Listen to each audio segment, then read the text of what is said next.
A paz do Senhor. E alguém deve estar pensando assim, estou numa igreja católica, eu sou adventista e esse começa falando paz do Senhor, tem alguma coisa errada. Eu confesso para você que eu não gosto muito do nosso cumprimento Feliz Sábado.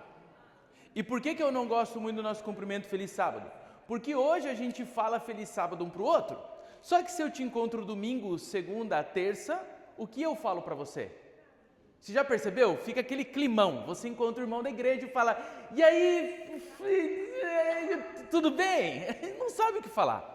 Então eu comecei a estudar o que Jesus falava quando encontrava com as pessoas. E o que Jesus falava? Paz seja com vocês. E os nossos irmãos pentecostais usaram a paz do Senhor, não tem nenhum problema você falar paz do Senhor. Então eu vou falar para você, paz do Senhor, você me responde com paz, a paz, combinado? A paz do Senhor. Agora sim. Pessoal, eu estou muito feliz de estar aqui com vocês, conhecer os rostinhos ali do Zoom, rever gente que eu já conhecia das outras passagens aqui pela Inglaterra. Deixa eu subir aqui que eu estou percebendo que tem gente assim, né? Então, eu até pensei em pregar ali de cima. Eu nunca tive essa experiência. Falei, será que não? Melhor não. Mas hoje então a gente vai dar o encerramento à semana de oração e antes de encerrar e fazer esse último tema, eu preciso convidar você para o que nós teremos à tarde. Depois do almoço nós vamos ter uma programação especial com muitas dinâmicas, muito entretenida e também com perguntas e respostas e a gente vai falar sobre um tema muito importante para a igreja que é fofoca. Ok? De uma outra perspectiva, se você está acompanhando a semana de oração, você vai perceber que estamos dando perspectivas diferentes para os mesmos assuntos, ok? Bom, segunda coisa, eu percebi que aqui são várias nacionalidades. Percebi que tem gente do Brasil, pero também he percebido, me he dado cuenta, porque de Espanha usamos o verbo haber, que há gente que habla espanhol, déjame ver las manos. Aqui há uma e outra também de Espanha e este também. A ver, qual outro país que tem presença aqui na igreja? Deixa eu ver. Portugal, pá, é verdade, eu até revi aqui o Vitor e a Inês, verdade? Qual outro país nós temos representantes aqui também na igreja? Hã? São Tomé e Príncipe, excelente. E qual outro país? Tem mais algum país? Angola, excelente. Estou curioso para saber do almoço, pois não? Equador, perfeito.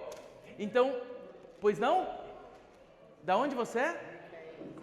Hã? England em Zâmbia? Uau! Mas você fala português? You don't speak any, but there are someone to translate him? Perfect. Thank you guys. Ok.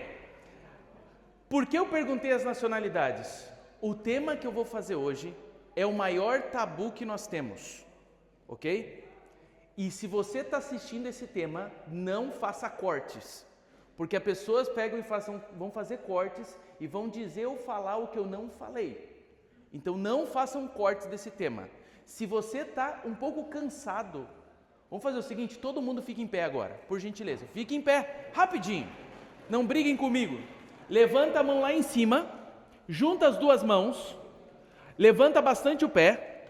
Agora dá uma giradinha assim com bailarina. Brincadeira, pode se assentar. Por que eu fiz vocês se esticarem? Porque depois de um tempo que nós estamos muito parados, é normal a gente ficar um pouco cansado. O tema de hoje, como nós dizemos em português, vai dar pano para manga, ok? É um tema complexo. Eu gostaria de começar com uma pergunta. Se você tivesse de fato liberdade para fazer o que você quiser ou ir aonde você quiser, o que você faria? Vai lá, pode responder. Se você tivesse de fato liberdade para você fazer o que você quiser e ir aonde você quiser, o que você faria? Me diga. Dar a volta ao mundo? Ok, o que você faria? Se tivesse toda a liberdade do mundo, hã? Ia ser o quê? Presa? Misericórdia. Misericórdia, essa daí foi lá longe e voltou rápido. 0 assim, muito rápido essa daí. Ok. Só que a verdade é que nós não somos livres para fazer tudo, correto? Verdade ou mentira? Você pode fazer todas as coisas, sim ou não? Ok, para os meus queridos adolescentes, meus queridos jovens, ok? Você que joga um jogo de qualquer jogo, de videogame ou jogo de mesa, correto? Vamos dizer que você está jogando FIFA, já que estamos vivendo em Copa do Mundo. Você pode pegar o jogador e ao invés de ele chutar a bola, ele pegar com a mão e fazer cesta dentro do jogo, sim ou não? Claro que não, porque o jogo é de futebol. Se você está jogando um jogo, não sei, sei lá, GTA, um jogo de aventura, e aí você quer voar com o seu personagem, mas no jogo o personagem não voa, você pode voar com o personagem, sim ou não?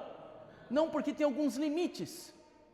Na verdade, nós falamos muito dentro da igreja, e inclusive na lição da escola sabatina, eu tive que me segurar para não falar nada, porque nós usamos muito uma palavrinha que é livre-arbítrio.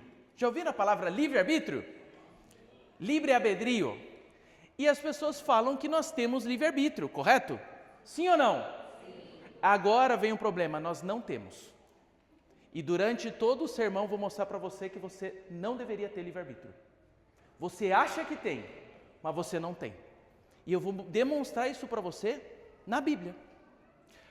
Só para a gente ir para a parte lógica, ok? Deixa eu perguntar para alguém aqui. Deixa eu perguntar para alguém que eu já estou começando a fazer amizade há pouco tempo. Paulo. Faz 7 anos que eu conheço o Paulo, segunda vez que eu fico na casa do Paulo, ok? Paulo, se você tem livre-arbítrio, eu vou fazer um desafio para você agora, ok? Fica o dia todo sem pecar. Porque nós não somos livres? Não, porque a gente tem um livre-arbítrio. Você consegue ficar o dia todo sem pecar, Paulo? Sim ou não? Posso tentar. Boa resposta. Esse é otimista. Você tem um livre-arbítrio, então você pode fazer essas coisas, correto? Sim ou não? É bem complicado quando a gente começa a falar nesse tema. E eu gostaria de chamar a sua atenção e ler alguns versos bíblicos com você. O primeiro é João capítulo 8, versículo 34. Você vai perceber que Jesus veio nos ensinar algo que vai totalmente contra o que nós gostaríamos. Em João 8,34, você vai perceber Jesus falando algo sobre aqueles que praticam o pecado. Olha só o que diz João capítulo 8, 34. Quem pode me ajudar lendo esse texto bíblico? João 8, 34. Espera aí que como ela vai tirar foto, deixa eu fingir que está uma foto bonita, vai. Tá difícil, né? Pastor sempre sai com careta, mexendo. Então vai, agora eu vou te ajudar, vai. Pronto? Beleza. João 8, 34. Quem pode ler para mim? Leia, irmã, por favor.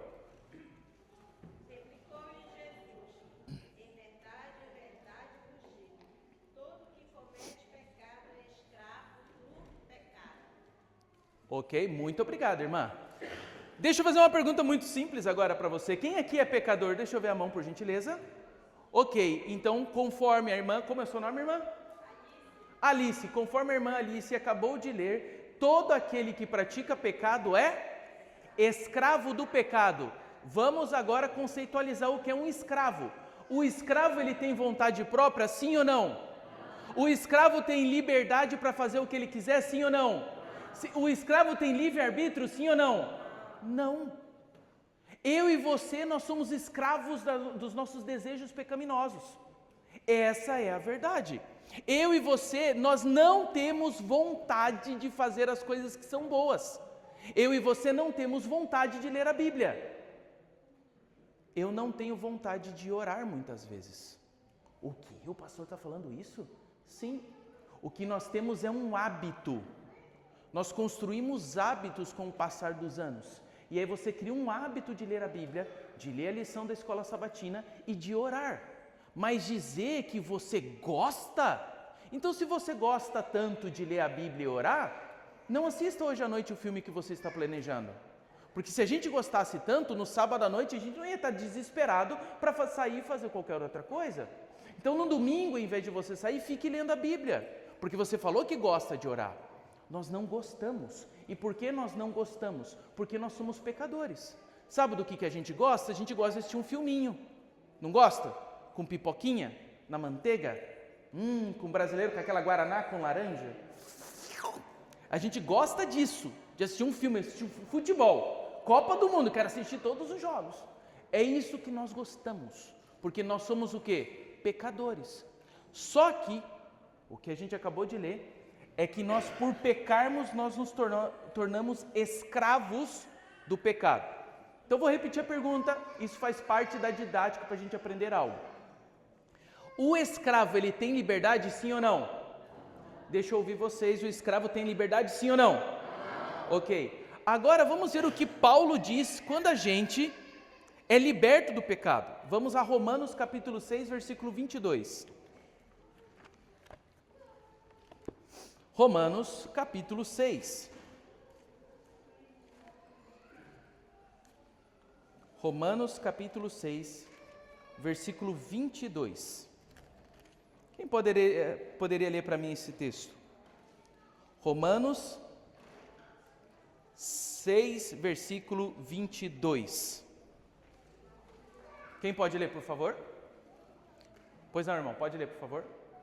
Agora, porém, libertados do pecado, transformados em servos de Deus, tendes o vosso fruto para a santificação e para fim a vida eterna. Muito obrigado, irmão. Como é o seu nome? Zeca. Hã? Zeca. Zeca. Excelente, Zeca. Zeca, mas o senhor é português com esse nome, Zeca?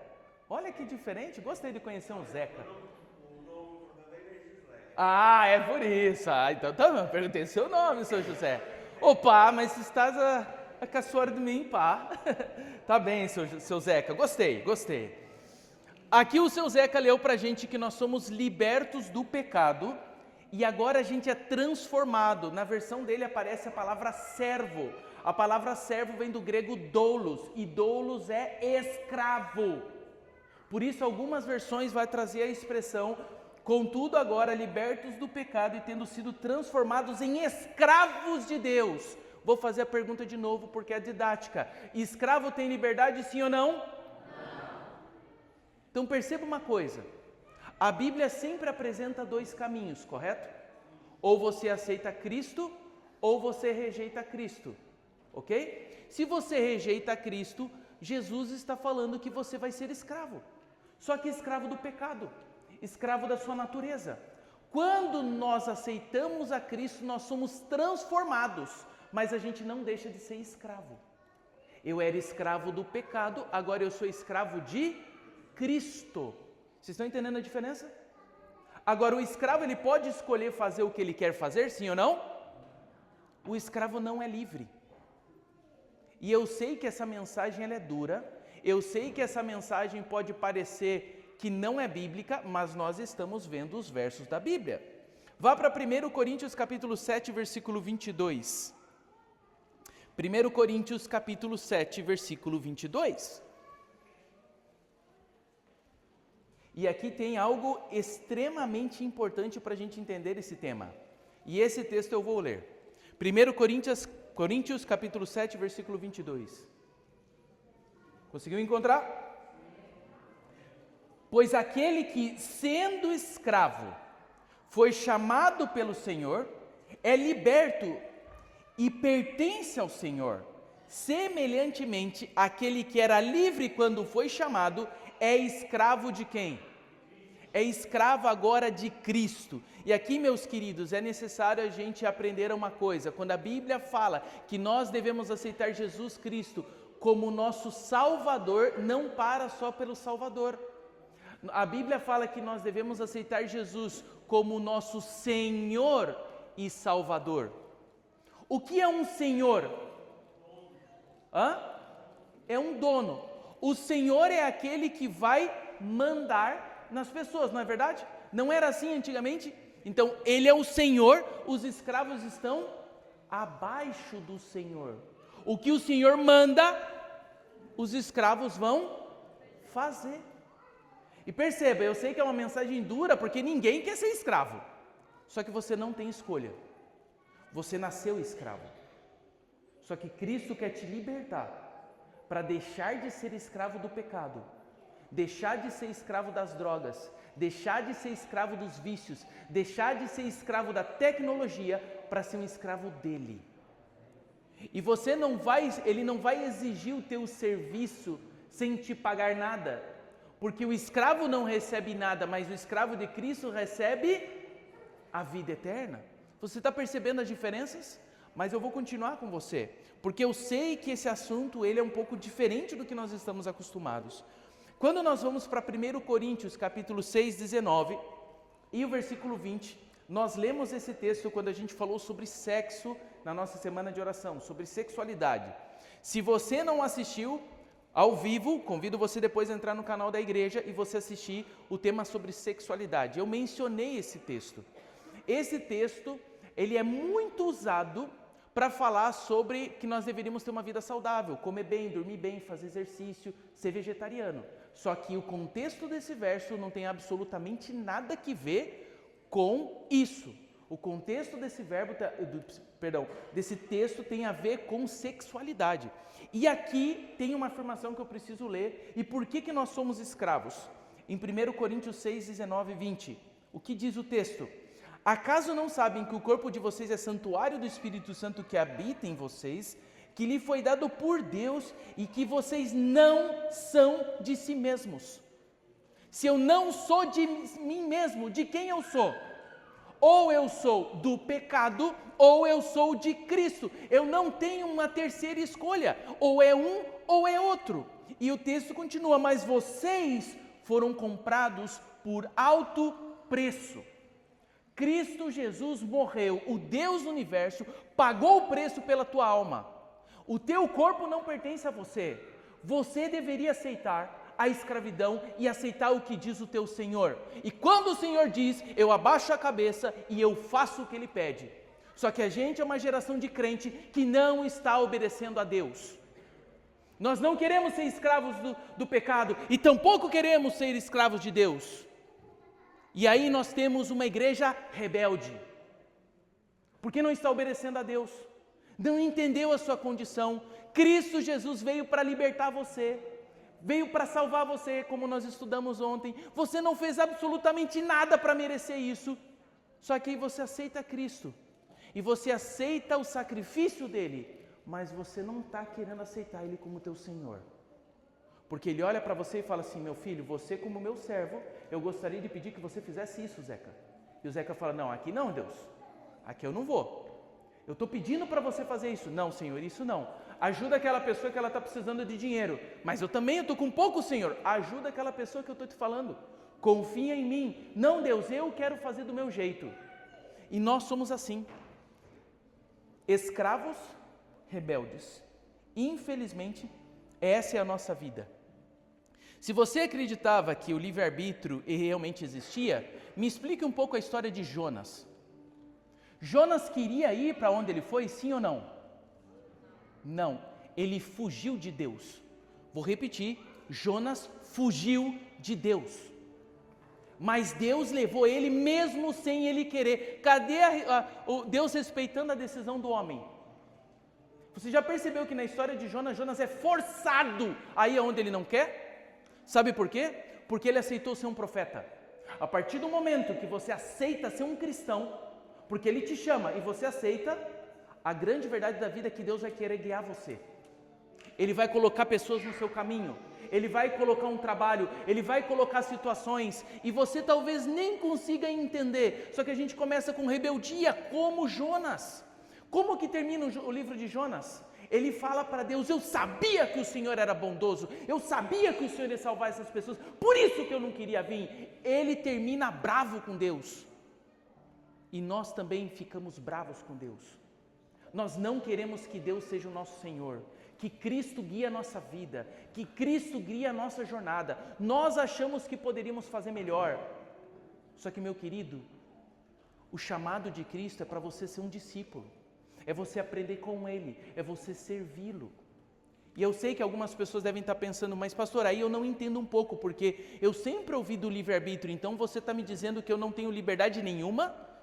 Ok, agora eu vou te explicar isso. Dentro da teologia existe um conceito do livre-arbítrio. E o que seria o livre-arbítrio? que alguém é o árbitro. Copa do Mundo. Quem define as leis dentro do campo?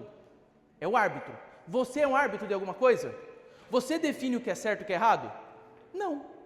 Você não pode matar, porque já existe uma lei. Você não é árbitro. Como é que você pode ter o livre-arbítrio? Então nós temos o conceito do livre-arbítrio, aquela pessoa que sim poderia fazer de qualquer coisa e julgar o certo ou errado. E nós temos a livre agência. A livre agência são as escolhas, não que não são tão importantes, mas são as escolhas rotineiras do nosso dia a dia. Por exemplo, eu tomo banho para ir para a igreja hoje, sim ou não? Eu como qual tipo de comida hoje de manhã? Hoje de manhã me serviram um pão de queijo, banana, uma vitamina, e eu tinha uma escolha ali, barrinha de cereal. Eu posso escolher o que eu vou comer. Deus não se importa com isso. Deus não se importa. Essa é uma escolha livre. Pode comer. 1 Coríntios 10, 31. Mas coma, lembrando, quer comais, quer bebais, fazei tudo para a glória de Deus. Mas eu posso escolher a roupa que eu vou vir. Você pode escolher várias coisas na sua vida. Mas quando a gente começa a ir no campo do espiritual, aí as coisas mudam. Porque se você aceita e se você está no caminho, o que Deus quer fazer comigo e com você é guiar nosso exemplo, é guiar a nossa vida, é guiar a nossa jornada. É isso que Ele quer fazer comigo e com você. Existe sim algumas coisas que nós podemos escolher, mas no mundo espiritual, o correto seria a gente deixar Deus guiar a nossa vida, a nossa jornada. E eu poderia contar para você diversas histórias, mas eu só vou contar uma que é a história que mais me marcou desde que eu cheguei na Europa. Já faz 6 anos que eu moro na Espanha. E se tinha uma coisa que eu ficava bravo com Deus, durante o meu ministério, eu já sou pastor há uns 12 anos, é que eu nunca pude escolher o lugar onde eu ia morar. Nunca. Então, quando eu comecei o ministério, alguém falou assim, olha, agora você chegou na igreja, a gente vai mostrar para você o apartamento que você vai morar. E eu falei, ótimo. Eu fui lá, era a primeira igreja, era o meu primeiro momento. Falei, tá bom, o apartamento era bom, não era ruim. Só que sabe tirar essa escolha de você e agora você mora aqui? Ok. Quando eu cheguei no Rio de Janeiro, quando me chamaram para um espaço Novo Tempo lá do Rio de Janeiro, existia um prédio que era um prédio inteiro da associação e os pastores moravam ali. E foram me buscar no aeroporto e me levaram para conhecer o apartamento onde eu ia morar. Eu pude escolher onde eu ia morar? Não, eu não pude escolher onde eu ia morar. Quando eu fui para Governador Valadares, que é lá no Minas Gerais, quando eu fui trabalhar lá, também no Espaço Novo Tempo, alguém me liga e fala, vou te mostrar o apartamento onde tal departamental morou e todos os pastores da cidade querem morar nele, mas eu vou mostrar para você. É aquela regra social não escrita, todo mundo quer morar nele, você vai dizer não? Então, por mais que eu não gostei muito do apartamento, eu falei, tá, eu vou morar nesse apartamento. Quando eu peço a licença do ministério no Brasil para ir para a Espanha para fazer o mestrado, para recomeçar minha vida, eu peço no e-mail, por favor, vai eu, a minha esposa e meu filho, me deem um apartamento dentro do campus que seja de pelo menos 2 quartos. Como é que eu vou sobreviver num apartamento muito pequeno com toda uma família? E eles falaram, não se preocupa que vai ter os 2 quartos que você escolheu. Quando eu cheguei no campus de mudança, primeira vez na Espanha, eles abrem a porta e eu vejo um apartamento de 34 metros quadrados com 1 quarto. Eu escolhi outra coisa e me deram aquele. E eu fiquei 8 meses morando naquele apartamento. Só que chegou o momento de estar terminando o mestrado e eles falaram, Vinícius, agora você precisa morar em outro lugar. Você precisa sair do campus, porque vai começar a próxima turma, todo mundo quer morar nos apartamentos, que era muito barato. Eu falei, tá bom. E eu comecei a procurar um lugar para morar. E eu procurei num lugar, procurei em outro, e tudo era mais caro do que eu podia pagar. O meu orçamento não dava, estava apertado. Porque assim, eu não recebia muito. Quando eu comecei a minha vida na Espanha, eu trabalhava para a Conferência Geral. E eu recebia 1.000 euros por mês. Esse era o meu salário, para fazer alguns projetos enquanto eu estava estudando. Lá no campus dava, por incrível que pareça, porque o aluguel era de 280 euros, já com água, já com internet, eu só tinha que pagar a luz. Então dava para sobreviver, mas sobreviver, imagina, família, filho, dava. O que acontece é que eu comecei a fazer as contas, eu falei, se eu vou sair, eu não posso pagar muito caro. E você sabe a dificuldade que é achar um apartamento. Porque aqui em Londres é muito mais difícil que na Espanha. E eu lembro que eu comecei a pesquisar muitos lugares. E minha esposa sempre gostou de morar na praia. Quando a gente morou no Rio, ela amou. E eu falei, deixa eu procurar na praia. E eu fui procurar na praia porque ela me pediu. O aluguel era de 700 ou 800 euros. Eu não estava achando nenhum lugar acessível. Alguém lembrou de uma pessoa e me escreveu e falou, Vinícius, tem uma pessoa que tem um apartamento aqui. Eu falei, mas aí de novo, não, é um apartamento bom, é na praia. Eu falei, ok, eu vou lá ver por consideração. Não escolhi, de novo, colocar o apartamento para mim na minha frente. Aí eu fui lá com a minha esposa para visitar o apartamento, com 2 quartos, uma quadra da praia, com cozinha, com tudo. Com, como é que é, lava pratos, né? Todas as máquinas, lava-varria, tudo pronto no apartamento. Combinei com a minha esposa, amor, quando a gente entrar no apartamento, você me dá algum sinal para eu saber negociar com a dona, né? Se você gostou ou não, você faz alguma coisa só para eu saber se eu alugo ou não alugo o apartamento. Ela falou, tudo bem. E aí, quando ela chegou e abriu a porta do apartamento, minha mulher só olha para mim e faz assim. Falei, tá bom, já sei que eu tenho que negociar. Eu entrei no apartamento, o apartamento era muito bonito. Tinha uma boa sala, tinha uma sacada, terraça, tinha tudo o apartamento. E eu comecei falando, nossa, eu pesquisei, esses apartamentos valem 700, 800 euros. A minha esposa estava tão contente, como que eu vou falar para ela que eu não vou conseguir pagar? Como que eu vou negociar? E aí quando a gente terminou de ver o apartamento, eu falei para Deus que eu queria uma vista bonita. E a rua era muito bonita. Eu pedi várias coisas para Deus, nos meus pedidos e nas minhas buscas, e eu não encontrava. E ali, nesse apartamento, enquanto a gente estava ali, eu começo a falar com a dona. Eu falo com a dona, olha, agora eu preciso saber com você, né? Como é que a gente faz para alugar o apartamento, né? Ela falou, pois é, Vinícius, na minha situação, aqui geralmente a gente cobra uma fiança, que é um valor adiantado. Eu nem vou cobrar você. Eu falei, ok. Contrato, como é que a gente vai fazer? Nem precisa fazer contrato, Vinícius, porque eu sei que você é pastor, talvez você vai sair, não precisa se preocupar com contrato no branco. Então eu falei, tá bom. E quanto vai ficar o aluguel? Na minha cabeça, quando eu perguntei isso, eu já comecei, no máximo eu poderia chegar nos 500, mas eu vou oferecer, sei lá, uns 550, vou tentando baixar. E enquanto eu estava pensando, eu olho para ela e falo, quanto vai ser o aluguel? Ela olha para mim e fala 350.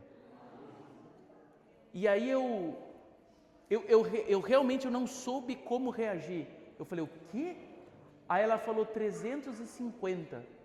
Eu falei, eu vou ter que pagar a fiança. Ela falou, não, eu vou pagar a fiança. Aí minha esposa, para, eu tenho vontade de pagar mais.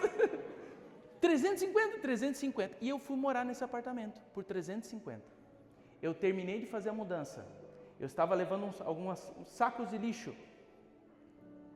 E aí eu olhei para cima e eu falei, Deus, eu não preciso escolher onde eu vou morar, porque o Senhor sabe o que é melhor para mim. Por que eu sou tão rebelde? Olha onde o Senhor me trouxe para morar. De lá, eu comprei um apartamento na Espanha, em Sagunto. Deus me deu dinheiro para comprar um apartamento. Eu escolhi direito ao apartamento? Não. Eu escolhi os trabalhos por onde eu passei? Não. Eu escolhi estar trabalhando na Sá Feliz? Não. E posso dizer uma coisa? Eu sou extremamente feliz pela minha vida. Eu sou extremamente agradecido por tudo que eu tenho. Porque eu aprendi uma coisa, eu preciso viver o que eu tento ensinar para as pessoas. Eu garanto para você que o plano de Deus na tua vida é muito melhor que você possa imaginar. Então às vezes Ele te tira de um lugar e te coloca em outro, a gente começa a reclamar, mas por que essa casa? Isso não funciona, aqui está frio, aqui isso, está longe do metrô, eu não tenho carro, o menino vai ter que estudar numa escola que não é adventista, e começa a reclamar. E nós somos servos, escravos de Cristo. Se Deus me leva para um local é porque Ele tem um plano na minha vida e na vida das pessoas que estão ao seu redor. Eu não imaginei que eu ia começar uma igreja em Sagunto há 4 anos atrás e hoje essa igreja tem 120 pessoas. Eu não sabia, mas Deus sabia. Então a gente começa a reclamar das coisas de Deus o tempo todo. É porque eu tenho livre-arbítrio, eu posso escolher. Querido, eu e você nós não sabemos escolher. Essa é a grande verdade. Acontece todos os dias. Quando a gente pega lá o prato de comida, tem arroz, tem feijão, tem legume, tem vegetais, tem salada. Aí você pega o quê? Você pega o que é saudável para você? Você sabe quantas horas a gente precisa dormir. Você sabe que essa quantidade de açúcar a gente não deveria comer. E mesmo assim nós fazemos. E você quer me dizer que na vida espiritual, que as decisões impactam muito mais, você consegue ter muita sabedoria. A verdade é que nós não sabemos escolher. E a verdade maravilhosa é que Jesus nos escolhe. Ele me escolheu e Ele escolheu você. Porque Ele tem um plano para a sua vida. E deixa Deus guiar a sua vida. Não seja um filho rebelde querendo fazer da sua forma. Deixa Deus fazer o que Ele sonha por você. Ele trouxe você aqui para Londres por um motivo especial. Eu sei que você não trabalha com o que você estudou para trabalhar. Eu sei que talvez você não goste do que você está fazendo. Eu sei que alguns podem achar que é humilhante limpar o banheiro de outra pessoa. Mas Deus tem um plano mesmo em meio disso tudo. Acredita que Deus está trabalhando na tua vida. Deixa Ele guiar você. Sabe o que eu faço com o livre-arbítrio? Eu jogo no chão e falo, eu não quero ser livre. Eu quero que Deus conduza meus passos. Esse é o sonho de Deus para mim e para você. É que a gente entregue nossas vontades para Ele. Antes de fazer qualquer coisa, perguntar para Ele, Senhor, isso agrada ao Senhor? Porque eu não quero tomar sozinho minhas decisões, porque eu sou falho, eu sou pecador, eu vou escolher o que é errado. E se eu deixar escolher o que eu quero, eu só vou escolher o que é ruim. Por isso, que nessa manhã eu gostaria de fazer um convite para você. E esse é um dos convites mais importantes que eu poderia fazer para você, para nós terminarmos essa semana. E o convite é simples. O convite é, eu gostaria de entregar minhas vontades na mão de Deus. É verdade que vai ter dias que eu não vou conseguir fazer tudo o que Ele espera de mim. Mas eu quero Deus presente na minha vida. Eu quero Jesus guiando meus passos no meu trabalho, na minha escola, aonde for que eu estiver. Eu quero Cristo perto de mim. Você gostaria de falar isso para Jesus hoje? Existe uma posição dentro do mundo cristão que nós fazemos pouco, que é a posição mais bonita que nós podemos estar perante um Senhor. Não existe uma posição de maior entrega do que você se ajoelhar. E quando eu me ajoelho, é porque eu sei que quem está acima de mim é maior do que eu. Então eu gostaria que, de alguma forma, se você realmente quer se entregar para Cristo, a esse ponto, que você, assim como eu, de forma corajosa, se coloque de joelhos. Não é perante Vinícius, não é perante uma igreja, é perante o Senhor do Universo. É perante Cristo, para dizer para Ele, eu não quero mais ser escravo do pecado. Eu não sou mais escravo do medo. Eu sou filho teu e eu me entrego a ti. E que seja feita, de fato, a tua vontade na nossa vida. Foi isso que nós vimos com Jesus. E é isso que nos inspira em Jesus.